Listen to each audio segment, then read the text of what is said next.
We've been married a little over 8 years, but we've been together longer than that. 13. 13.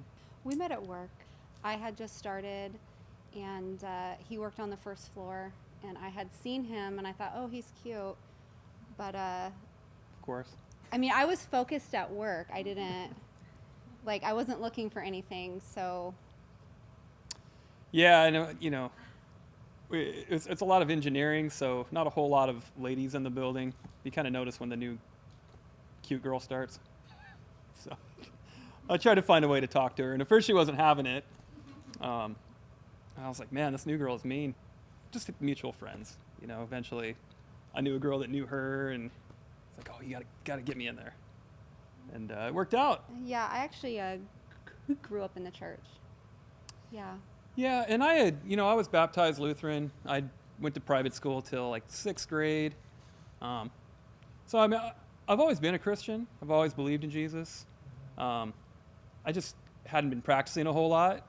I think once I kind of got into my teenage years, there just wasn't a whole lot of church going on. Right? It wasn't like I didn't believe in God, but probably the crowd I was with was fairly rough.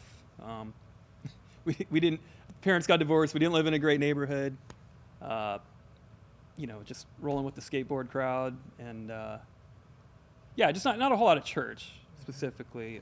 But then when I met her, she was Christian. Her family was very Christian, and we just kind of started to make it a point to go out and look for church. I think because of his family background, he wasn't really looking for marriage. But I knew in my heart I wanted to be his wife, and so I'm not sure if there was an ultimatum. There might have been. It may not have been verbalized, but yeah, she was about 1 foot out the door unless I was ready to lock it up. I don't know why I was hesitant, but for me, I knew she was the one. I mean, I think we dated for probably a week, and I knew she was the one. I mean, yeah, we've been best friends since almost as soon as we met. Yeah, I mean, we hung out the first time, and I think we've seen each other every day since then. It took us a little while to get involved in church. We found this church down in South Orange County, and we loved it. And I think I became a member of it. We moved to Costa Mesa, actually, and it was just too far of a drive, and we just kind of lost touch. And then we probably fell away for at least 3 or 4 years or so, and just life happened, just hanging out with friends, vacations, just we weren't making it a priority at all. I needed to come home, how I was saying before, I grew up in the church, and I'm so thankful for that, because I always knew where to go when I wasn't whole. And just my entire life, every struggle I ever went through, instead of turning to something like drugs, alcohol, something like that, I always knew I had to go home. So when we were going through our infertility struggles, I was shattered, and I just knew we had to find a home, because I knew that's the only way I would be okay. Yeah, I mean, life for us, we both work. We work a lot. We did, and we were at the point where we thought, hey, it's time to have kids, settle down and kind of figure out, what we're going to do, what our next step in this marriage is going to be. Let's either have kids now or not. I'm kind of getting to that age where I feel like I need to make a call. And so we started trying, and we were having a lot of problems. It just wasn't happening. And so we were going to the doctor and doing all the things you're supposed to do, and it just wasn't happening. And, it was, especially for Tracie, it was really hard. It's hard for her to go through that. It's hard for me to see that as well. It caused a lot of stress in our marriage. Yeah, I was basically ready to light my life on fire. self-sabotaging pretty much every aspect of my life, work, our marriage, my friends, like everything. So I knew I was at a point where I needed to get healing again. And I knew coming back to church and basically to my first love was the only way to do it.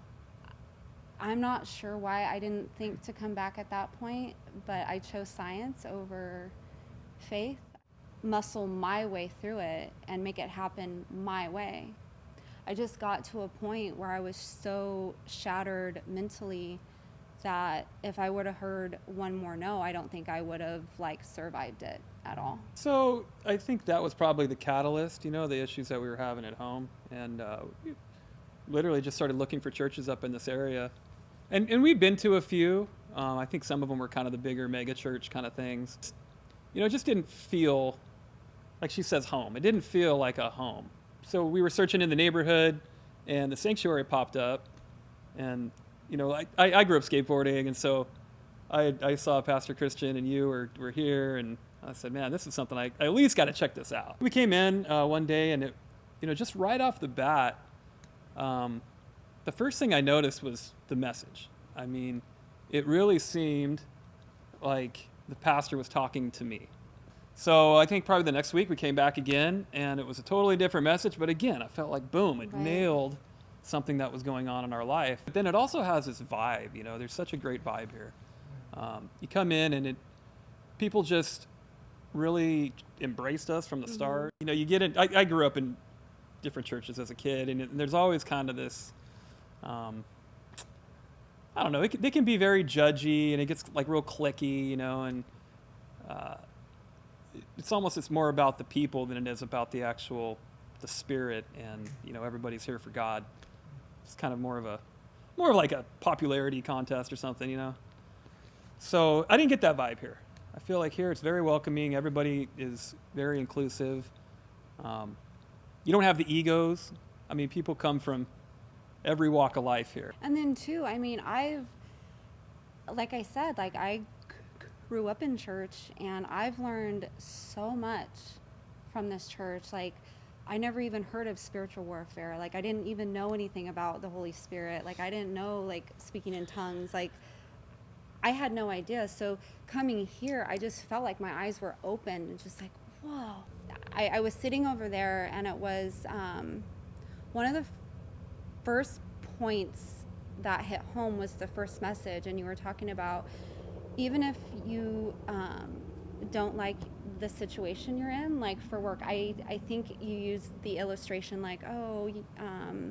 it's okay to thank God for your job, but you have to understand that you're there for a reason. He's placed you there for a reason. And that week I had almost set that part of my life on fire. So that was my first kind of dang, okay. And you said, okay, this church. The sanctuary is my home. And then I just, come on, let's go. Oh my gosh, I've stepped out of my comfort zone 1,000%. Even serving on the welcome team, that is completely outside of my box. I am terrified of meeting new people, mainly because of my stutter. I can't even say my name, and I'm part of a team where I meet everybody walking in. It allowed me to step out of my comfort zone so much, not only at church, but every aspect of my life. Work, with friends, I can be in an environment to where I don't have complete anxiety when somebody asks me my name anymore. It's just okay, well, that's just how I am, that's fine. It's there's nothing I want more than to be an example for people. Step out of your comfort zone, no matter what. Jesus called the disciples to step out of the boat. It's wanting affirmation from other people, oh, is this the right thing to do? But when you said what if God's calling you to step out of the boat to set the example for other people? But just being okay with my stutter has changed my life. I realized, looking back in hindsight, I was trying to focus all my happiness on something that like wasn't even real for me. Like I couldn't have been happy unless like I had a family. So I wasn't living the life that God gave me to live in that season because I was so focused on something that might not even ever happen. So coming here and just like having that like revelation, it's just like, okay, like I'm in this season and I need to live my life and enjoy it and focus on the things I have now in my life to steward, like my husband, my friendships, my family here. You know, my life has changed in a ton of ways. A couple things that stand out. First of all, I've always had pretty bad anxiety. I think I want to just perform at a top level in every aspect of our life. You're not in control. God is in control.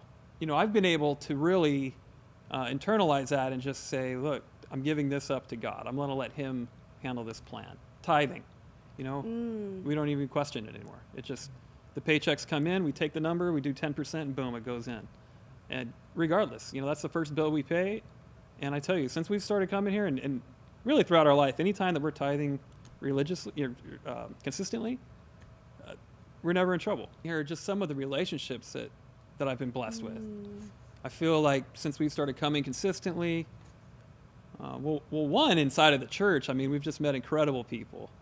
I've been given the gift to serve on the audio team here.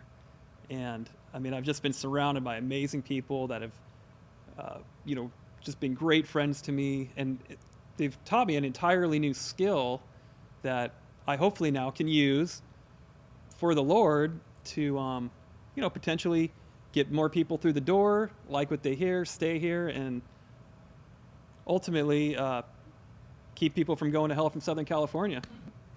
And then all of a sudden, maybe like a year and a half ago, like something happened where basically our entire life got turned upside down and shook, and basically we lost everybody that we did life with since we met. But everything in me knows that was God taking us out of that situation, because if that wouldn't have happened, there is no way I would have made room for the family that we have here now. New relationships, new friendships. There's definitely no animosity or anything like that. But like she said, it allowed space for better things to come. You know, I'm just so thankful for everybody in here. I'm thankful for you as a pastor. Absolutely. And I would reach out to everybody in Southern California and give this place a try. Come in, bring a friend. I want to pack this house and just keep saving souls. You know, everybody's welcome here. Yeah, and you always ask people just to give them or give you 1 year of their life and it will change their life. And that is so true. Yeah.